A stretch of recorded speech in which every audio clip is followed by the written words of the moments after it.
이 시간 우리에게 주시는 하나님의 말씀 누가복음 11장 9절에서 10절 말씀입니다. 누가복음 11장 9절에서 10절 말씀입니다.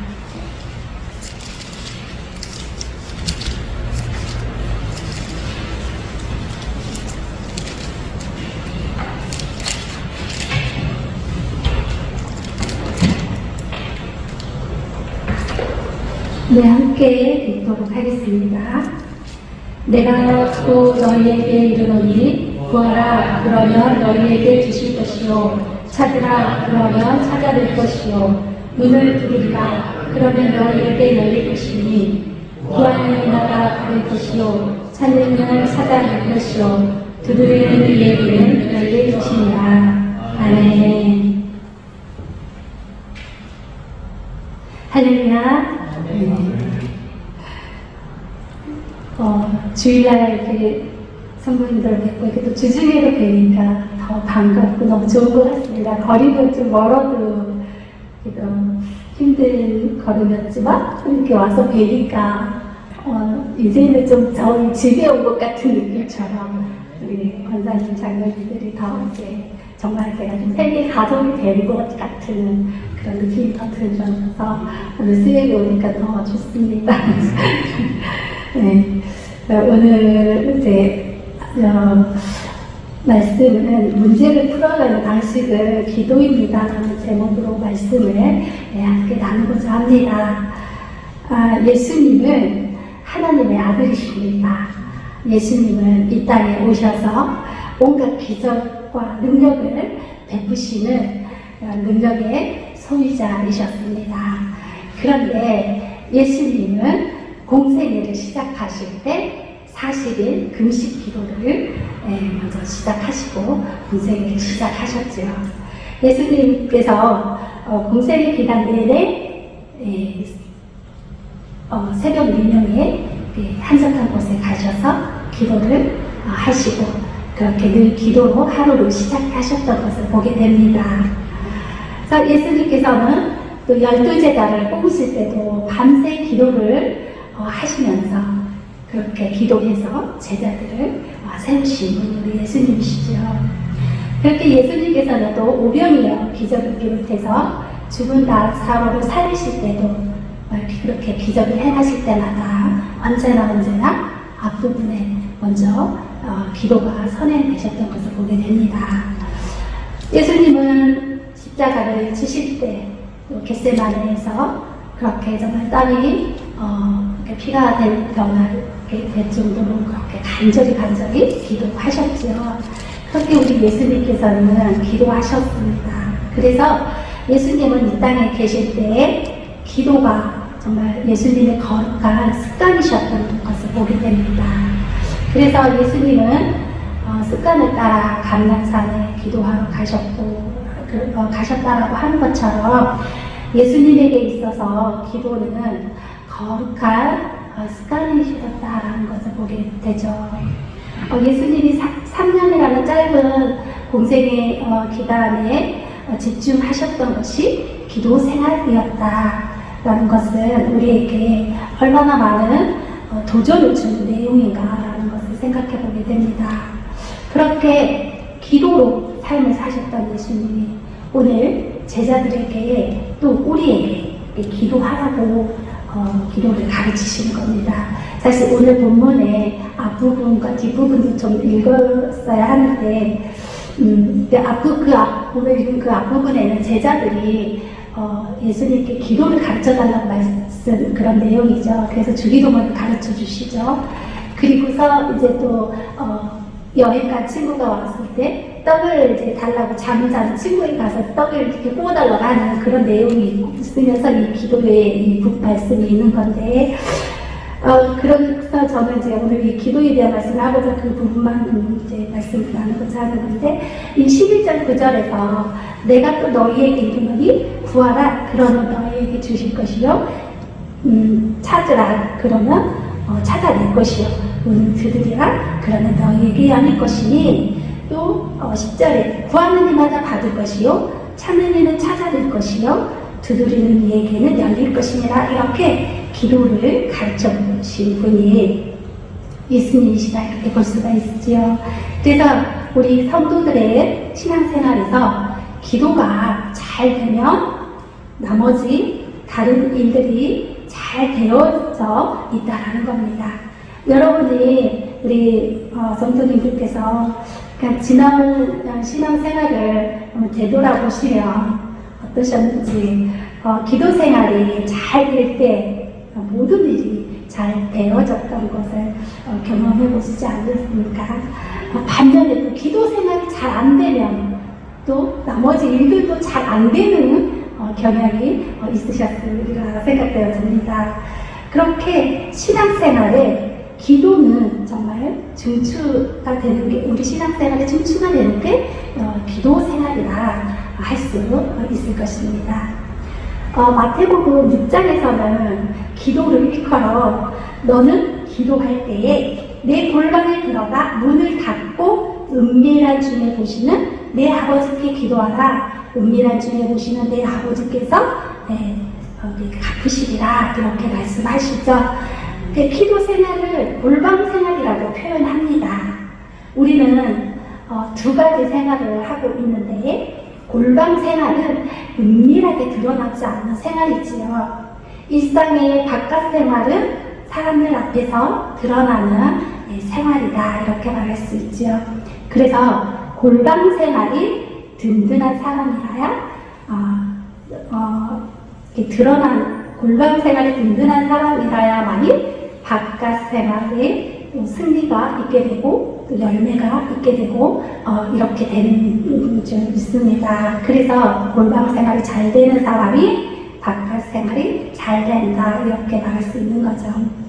사무엘이 기도할 때도 지붕 위에서 기도했고, 또 사도행전 10장에 베드로가 기도할 때도 지붕 위에서 기도한 것처럼 유대인들은 주로 지붕 위가 기도처였습니다. 기도를 지붕 위에서 많이 했습니다. 기도한 곳은 지붕이었는데, 그래서 지붕 위가 잘 되면 집안의 삶은 자연스럽게 잘 되어지게 되어 있다는 거죠. 어떻게 지붕 위가 잘 안 되는데 집안이 잘 되기를 바랄 수 있겠는가. 그래서 우리가 집안의 생활이 잘 되려면 지붕 위의 생활, 즉 기도 생활이 먼저 잘 풀어져 나갈 때라야만이 우리의 삶의 모든 영역에 집안의 삶을 포함하여 모든 삶의 영역이 잘 되어질 수 있다 이렇게 생각해 볼 수 있겠습니다. 우리 주님이 우리를 부르신 목적은 고린도전서 1장 9절에 너희를 불러 그의 아들 예수 그리스도 우리 주와 더불어 교제하게 하시는 하나님을 믿으시다 이렇게 말씀했습니다. 하나님이 우리를 왜 부르셨는가? 죄악 가운데 세상 가운데 우리를 불러내신 죄악 가운데서 또 세상 가운데서 우리가 불러내를 받아서 오늘 우리가 이렇게 교회에 함께 모여 이렇게 우리가 교회를 이루었는데, 죄 가운데서 세상 가운데서 왜 불러내셨느냐면 예수 그리스도와의 사귐을 위해서 우리를 불러냈다는 것입니다. 죄는 하나님과 분리되는 것인데, 다시 하나님이 우리를 불러내실 때는 그 아들 예수 그리스도와 교제하는 사귐을 위해서 우리를 불러내셨다라는 것입니다. 그래서 주님과 예수 그리스도와의 사귐의 가장 구체적인 방법이 뭐냐면 바로 기도하는 것입니다. 예수 그리스도와의 가장 구체적인 사귐의 길이 이 기도 생활이라는 것입니다. 기도는 우리 믿는 자에게 하나님이 주신 최고의 축복이고 특권이라는 것을 여러분 잘 아시죠? 기도는 절대 짐이거나 부담이 되거나 이런 것이 아니라 믿는 자에게 주신 최고의 특권이고 또 축복이 기도 생활이라는 것이죠. BC 586년에 남유다가 바벨론으로 포로로 잡혀가게 됩니다. 그래서 약속의 땅도 빼앗기고 예루살렘 성전도 빼앗기고 또 절기도 지킬 수 없고 안식일도 지킬 수 없고 다 빼앗긴 그들에게 유일하게 하나님이 기도의 창구를 열어주셨죠. 바벨론으로 가서 할 수 있는 게 딱 하나 있었는데 바벨론으로 포로로 끌려갔죠. 근데 거기서 할 수 있는 게 딱 한 가지, 기도는 할 수 있었다는 거죠. 사실 그들이 만난 문제는 사람으로는 감당하기 힘든 엄청난 문제를 안고 있었습니다. 느헤미야가 1600km나 되는 떨어져 있는 예루살렘이 성이 파괴되고 성문이 불에 타고 남은 백성들이 능욕을 당한다는 것을 수상궁에 있는 느헤미야가 듣고서 어찌할 길이 없는 거예요. 그래서 그렇게 멀리 떨어진 곳에 난리가 났는데, 그런데 할 수 있는 거는 기도였습니다. 정말 그렇게 느헤미야가 기도를 했는데 그 문제가 넉 달 동안 그렇게 기도를 했는데 그 문제를 해결이 넉 달 동안 기도했는데 해결이 된 거죠. 그래서 52일 만에 해결이 되는 기적이 일어났습니다. 우리나라에서 1600km 떨어진 곳이 인도나 몽골이나 베트남이나 러시아 이런 정도의 거리에 있는 나라가 1600km 떨어진 그런 나라의 거리라고 합니다. 그래서 거기에서 난리가 나고 거기에 있는 지인이나 가족이 있어도 여기서 기도하면 응답이 된다고 하여, 그래서 기도는 그렇게 멀리 떨어져 있지만 응답이 되는 축복이 있다고 합니다. 그래서 느헤미야가 포기하지 않았고 또 에스더도 마찬가지입니다. 그렇게 유다 백성들을 하만이 죽이고자 계략을 꾸몄지만 낙심하지 않고 기도를 했죠. 금식하며. 그래서 에스더가 낙심하지 않았고 다니엘도 여러 가지 사자 고리도 던져줘야 됐고 또 꿈 해몽도 해야 했고 음식도 왕의 음식도 먹지 않았어야 했고 그러한 문제들이 있었지만 정말 힘을 잃지 않고 기도할 수 있는 길이 있었기 때문에 아무도 낙심한 사람이 없었죠. 아무도 포기한 사람이 없었다는 거죠. 그렇게 기도할 수 있다는 것이 얼마나 귀한 것인가라는 걸 다시 한번 생각해 보게 됩니다. 그래서 우리 성도님들 가운데도 혹여나 사람으로는 감당하기 힘든 벅찬 문제가 있어도 마태복음 19장 26절에 사람으로는 할 수 없으되 불가능해도 하나님은 모든 걸 할 수 있느니라 말씀하신 것처럼, 또 누가복음 18장에 항상 낭망하지 말고 기도해야 할 것에 대해서 비유로 말씀하신 것처럼 이 땅에는 참 낭망할 일이 많지요. 그렇지만 낭망하지 않는 길이 기도라는 것이요. 성도라는 그 하나님의 자녀도 고난은 있고 환난은 있고 또 모함을 받는 일도 있고 어려운 또 비난이 있을 수도 있지만, 그렇게 또 고난을 받을 수도 있지만 기도하는 사람은 절대 낙심하지 않고 기도의 사람은 반드시 승리하게 되어진 줄 믿습니다. 기도할 수 있다는 길이 있다는 건 최고의 축복이라고 생각이 됩니다. 또 출애굽할 때 이스라엘 백성이 만난 것은 정말 사람으로는 감당하기 힘들었죠. 홍해가 가로막혀 있고 또 홍해를 건너고 나니 마라에 쓴물이 있고 마실 물이 없습니다. 마실 물이 해결되니까 또 가져온 양식이 다 떨어져서 양식에 또 문제가 생기고, 그렇게 그 광야에서 200만 명의 양식을 공급해야 할 문제가 생깁니다. 또 아말렉이 쳐들어옵니다. 문제 하나하나가 이 문제가 끝나면 저 문제가 오고 그렇지만 내적으로는 백성들이 불평과 원망이 많은데요. 그런 문제들을 다 기도하면서 하나하나 다 헤쳐가면서 결국은 광야 끝까지 나갔던 것처럼 이 땅이 광야라서 마찬가지라는 것입니다.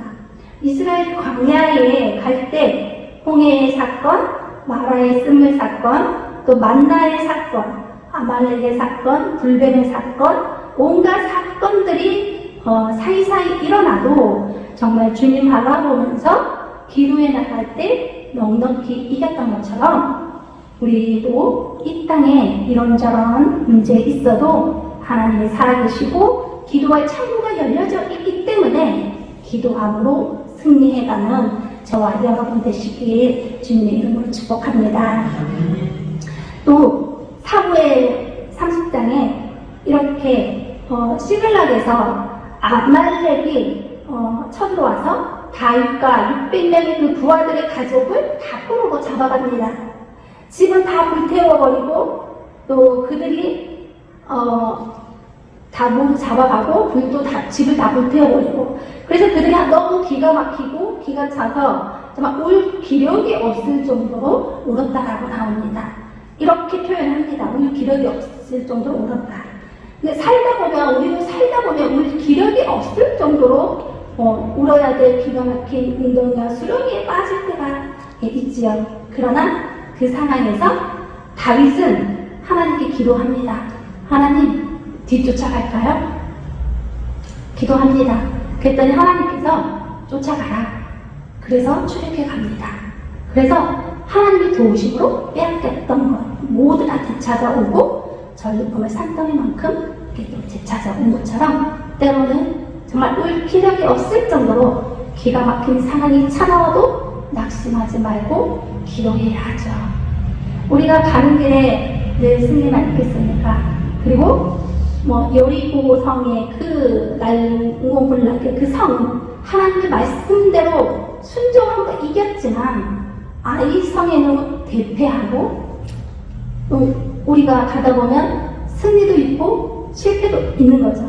그럴 때 회개하고 기도하고 결국은 승리를 가져오게 되는 거죠.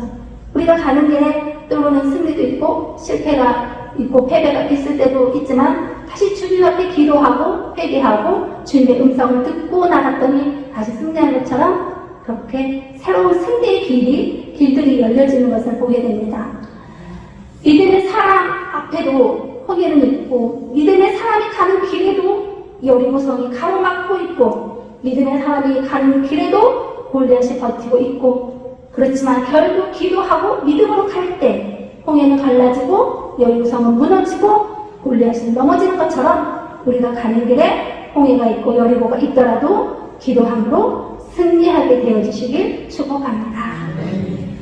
우리의 가정이나 직장, 또 건강, 자녀들 문제, 또 물질 문제 이런 여러 가지 기도의 제목들이 있으실 겁니다. 그러나 절대 낙심하지 마시고 사람으로는 불가능해도 하나님으로는 가능하다는 그걸 믿으시고 그 말씀을 믿으시고 기도하면 넉넉히 이기게 되는 줄 믿습니다.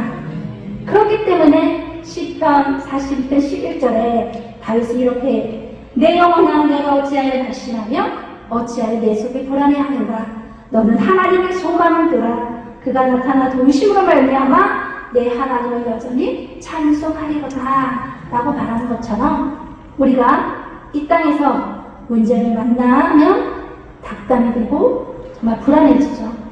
그럴 때마다 우리가 우리 스스로에게 내 영혼에게 명령하는 겁니다. 낙담이 올 때마다 찬송이 나올 때까지 하나님을 바라보고 나를 도우시는 하나님을 찬송하게 되시길 주님의 이름으로 축복합니다. 다니엘이 정말 그 풀무불에 7배는 뜨겁고 사자가 으르렁거리고 그런 불에 던져지는 상황이 된 그런 문제가 있어도 다니엘이 기도함으로 다양한 문제들을 해결해 가는 것처럼 문제는 다양해도 해결의 방법은 기도로 해결해 나가는 것처럼 넉넉히 이겨갈 수 있는 거죠. 그래서 오늘 주님이 구하라, 찾으라, 두드리라 이렇게 약속하신 이 약속의 말씀을 우리가 다시 한번 마음에 새기는 게 필요하고 기도 생활이 너무너무 중요하다라는 거죠. 우리가 정말 우리 기도가 깊어져 가기를 소망합니다. 5만 번의 기도 응답을 받았다고 하는 조지 뮬러 목사님 여러분 아시지요? 1832년 영국의 고아원을 운영하던 조지 뮬러 목사님, 정말 그분은 어떤 지위도 없었고 교육의 정도도 정말 열악했고 그랬던 분입니다. 그런데 그분이 하나님 앞에서 어떤 원칙이 있었느냐면 사람에게는 도움을 요청하지 않겠다. 오직 기도와 믿음으로만 하나님께만 구하겠다. 그게 그분의 원칙이었습니다. 그래서 저도 이 말씀을 사실 그래서 저도 이 말씀의 영향을 받아서 저도 사실 그렇게 하고 있습니다. 그러려고 애쓰고 있는데 정말 하나님만 사람에게 말하지 않고 하나님에게만 구하겠다. 네. 근데 그분이 몇 세까지 사셨느냐? 96세까지 사셨다고 합니다.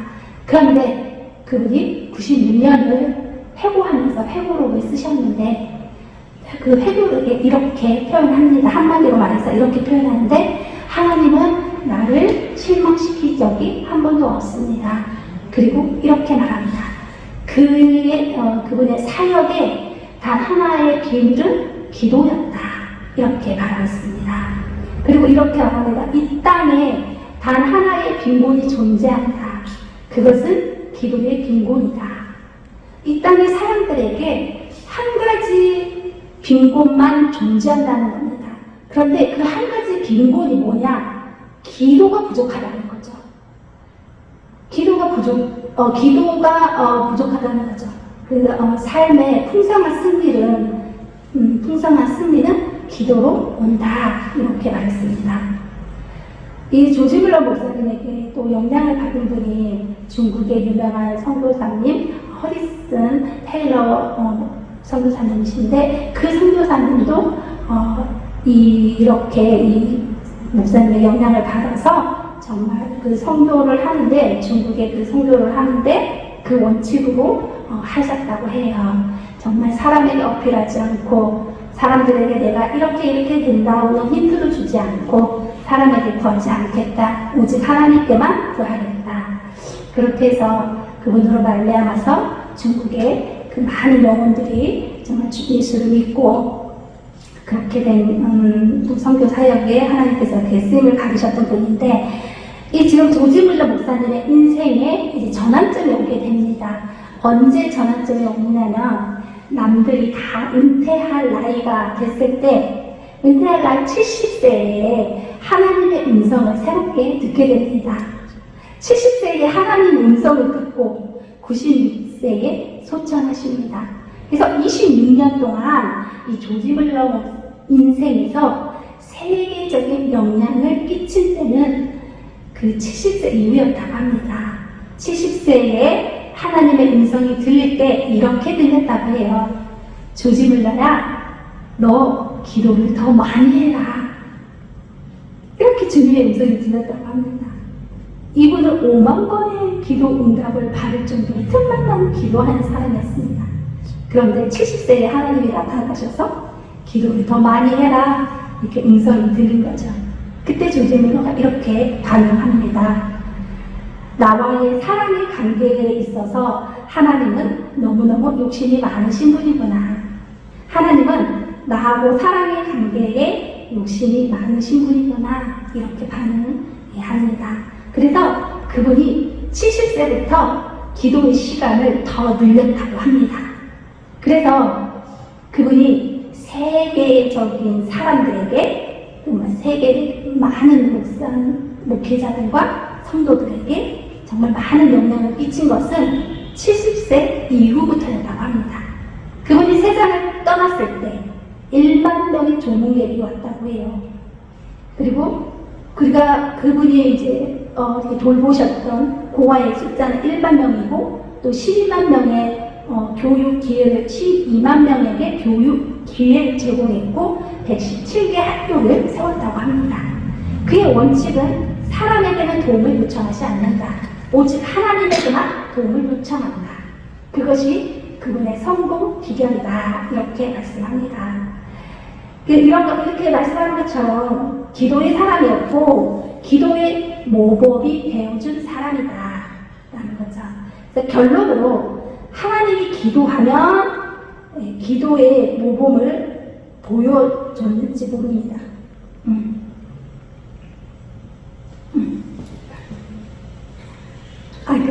기도하면 하나님이 응답을 하시는데, 결론으로 기도하면 하나님이 응답을 하시는데, 하나님은 우리가 구하고 생각하는 것보다 더 풍성히 주시는 하나님이라고 에베소서에 말씀하십니다. 그런 것처럼 그래서 다윗이 고백하는 하나님은 넘치는 하나님이시다라고 고백을 하는데, 시편 23편에 내게 부족함이 없으리로다 내 잔이 넘치나이다 이렇게 고백하죠. 자기가 경험한 하나님은 언제나 넘치게 하시는 하나님, 부족함이 없게 하시는 하나님이시다라는 겁니다. 그리고 또 오병이어 기적이 일어날 때도 12바구니가 남고 7병이어도 남고, 하나님은 언제나 응답을 주시게 남게 주시지 항상 넘치게 주시는 분이시지 부족하게 주지 않으신다는 거죠. 그래서 시편 81편 10절에 내 입을 넓게 열라 그리하면 내가 채우리라 그렇게 말씀하시는 거죠. 내가 채우리라, 이 말씀은 나는 반드시 너를 넘치게 채우고야 말 거야 라는 하나님의 강한 의지를 나타냅니다. 아무튼 구하라, 찾으라, 두드려라. 이 말씀은 현재형입니다. 현재형. 지속적으로 구하고 지속적으로 찾고 지속적으로 두드리면서 기도하면 내가 반드시 너를 채우겠다라는 강한 의지를 갖고 계신 분이 우리 하나님이시다는 것입니다. 저와 여러분이 기도 생활 정말 좀 더 무순하게 하지 말고 더 강하게 기도함으로 하나님의 그 풍성함을 받아 누리고 또 교회를 위해서, 나라를 위해서 더 많이 기도해 주시면 좋겠습니다. 순간 저와 여러분 되시길 축복합니다. 함께 기도하겠습니다. 참 좋으신 아버지 하나님, 하나님 바라보며 살아갈 수 있는 믿음과 마음 주셔서 감사합니다. 하나님, 정말 우리의 무릎이 더 견고해지게 하시고 기도의 손이 늘어뜨려지지 아니하도록 도와주시옵소서. 골반 생활이 더 든든하게 하시고 그래서 하나님의 풍성함을 받아 누리는 인생이 되게 해 주옵소서. 더 기도의 자리를 사모하게 하시고 기도 가운데 주님과의 더 친밀한 교제 가운데 다가감으로 정말 하나님과의 그 사랑의 교제가 더 풍성해지고 또 그 교제 가운데 정말 기쁨이 넘치는 우리의 신앙생활이 될 수 있도록 하나님 함께하여 주시옵소서. 정말 사람 의지하지 않고 오직 하나님만을 의지하고 바라보게 하여 주시옵소서. 주님, 정말 남은 우리 한 주간도 오늘 말씀 붙들고 기도하며 또 나아가게 하여 주시옵소서. 주님, 우리 성도님들의 마음이 진리의 말씀으로 채워짐으로 말미암아 중심이 더 단단해지고 견고해져서 더 하나님과의 다른 관계 속에 나아갈 수 있도록 인도하여 주시옵소서. 감사드리며 예수님의 이름으로 기도합니다. 아멘.